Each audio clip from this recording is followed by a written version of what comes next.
Hi friends, ఒక్క నిమిషం ఆగండి. నిన్న ఒక బ్యాంకు నుంచి కస్టమర్ కేర్ వాళ్ళు నాకు ఫోన్ చేసి ఏం చెప్పారంటే, మీరు ఇలాగా క్రెడిట్ కార్డు అప్లై చేశారుగా, మీ కార్డు గురించి ఫోన్ చేసామని చెప్పి మీ కార్డు రిజెక్ట్ అయిందని చెప్పారు.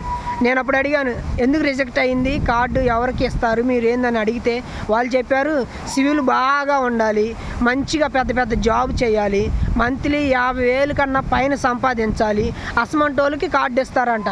నా ఆలోచన ఏంటంటే, నేనేమనంటే అసమంటోళ్ళకి కార్డు ఎందుకు, నెలకి 50,000 సంపాదించోడికి మీ కార్డుతో ఏం పని, అసమంటి కార్డు అవసరం లేదుగా, బాగా డబ్బు ఉన్నోడి కార్డుతో ఏం పని.